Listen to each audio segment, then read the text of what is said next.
Hello! Good morning mga ka-auto. Meron akong isi-share sa inyo, forklift. Ito siya. Ayan. Forklift. Tail lift.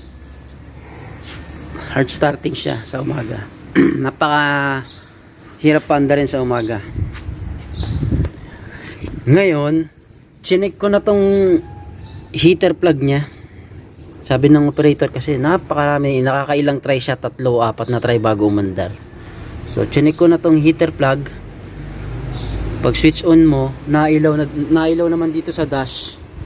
Yung sa dashboard niya nailaw naman yung heater niya. Ayan, no? Okay yan. Pag ibig sabihin yan, pag umiilaw, okay yan. Tapos mamamatay, ibig sabihin nun okay na siya. Pwede mo nang start. Dapat i-start na siya. Tapos ito, na-check ko na yung wire na to is meron, may supply naman siya. So ibig sabihin okay yan. Ang di ko na lang na-check kung busted ba yung bawat isang heater plug. Pero okay na ako dun sa sa wire ng heater. So ang i-check ko, nakita ko dito itong feed pump ng diesel, may leak yung hose, at saka yung secondary filter nya, ito yung puti na yan, may leak din siya, may leak siya papunta dito sa tangke to papunta ng tangke yan yung filter na yan. Tapos ito feed pump to.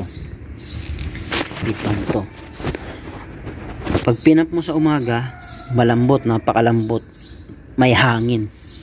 So ibig sabihin yung fuel line mo is may hangin, hinahangin siya, kaya siya hard starting sa umaga. Pero pag napaandar mo na siya, paandar mo na ng mga 10 minuto, patahin mo, start mo, walang problema. Bakit? Kasi puno yung diesel niya dito. So pagka matagal siyang na-stock magdamag, halimbawa magdamag, yung diesel niya hinahangin, tumatagas yung diesel niya, so magkakahangin ngayon to. So ngayon yung fuel system mo is may hangin, hindi siya kulang yung pressure niya para makapagbukas ng injector. Okay? So kailangan ng maraming cranking pa para yung pressure ng fuel system mo is pumasok dun sa kailangang pressure ng injector para magbukas. Okay? So kaya siya nag-hard starting. So ngayon ang kailangan kong i-fix is itong leak ng fuel line. So itong hose. Papalitan, pwede ko namang itatry kong erekta to, yung hose na to papunta dito sa tangke. Dito sa tangke na to, sa hose. Kasi hose lang yan papuntang in ng pump. Tapos pag pinump mo to, yung out ng pump na line, papunta yan dun sa injection pump. Ganun lang naman ang sistema nito galing tangke ng hose, tapos may secondary may filter para dun sa fuel, tapos pagkalabas ng filter pupunta dito sa pump, sa feed pump. Itong feed pump na to magsusupply siya papunta dun sa injection pump. So ngayon yung injection pump na yon, pag umiikot na yung gear ng injection pump, magbibigay na yon ng bawat linya, bawat 1, 2, 3, 4, 4 na linya ng fuel line na yan is magsusupply bawat isa ng injector. Tapos pagka na-supply ng injector, magbubukas na yung kusa, yung injector. Pero depende sa timing yan. Okay? Buga na siya ng buga. Okay? So ganun guys yung share ko sa fuel line. Sana may makuha kayong aral or maano nyo rin para ma-apply nyo sa mga sasakyan nyo, lalo sa mga diesel engine. Kasi pare-pareho lang naman ng sistema yan lalo na yung mga hindi electronic. Pareho lang ng sistema yan pag mechanical yung yung pump mo. Pareho lang yan. Ganun lang din ang sistema niyan. Tangke, fuel diesel sa tangke, hose papuntang pump, feed pump, tapos feed pump papunta doon sa injection pump, tapos injection pump papunta ng injector. So ganun lang guys, basic lang din yun yung sistema ng ano na yun. Pagka hard starting, una syempre check nyo yung heater kung gumagana. Pag gumagana, may supply yung heater plug nyo, heater line, check nyo bawat isang heater.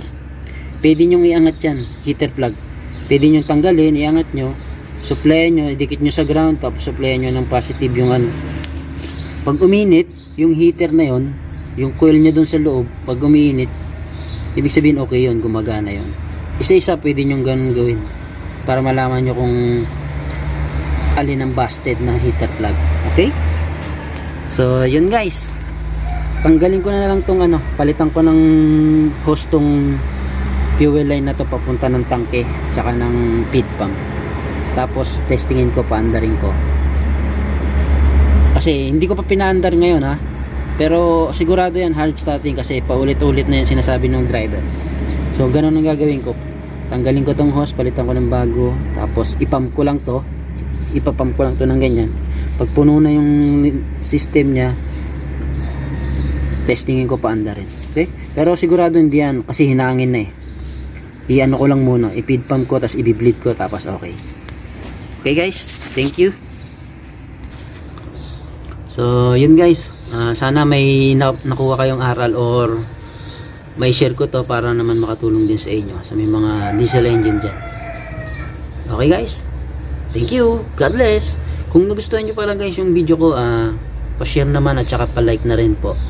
Tapos don't forget to subscribe and hit the notification bell para updated kayo sa aking mga bagong video. Thank you guys, bye, God bless.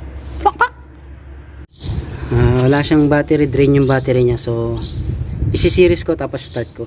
Okay, wait guys.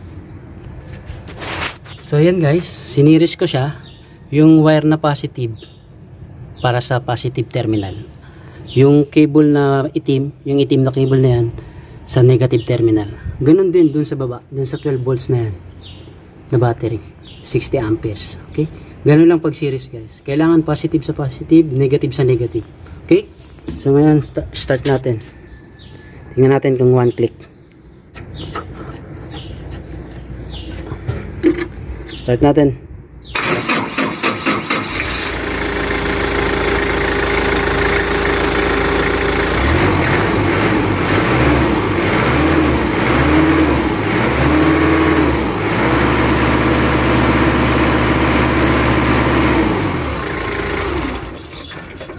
So start natin ulit guys. Tingnan natin kung one click na lang.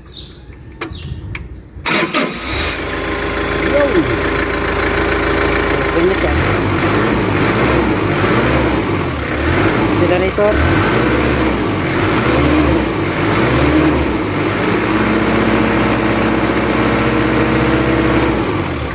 Isa pa guys. Isa pa. Start ulit natin.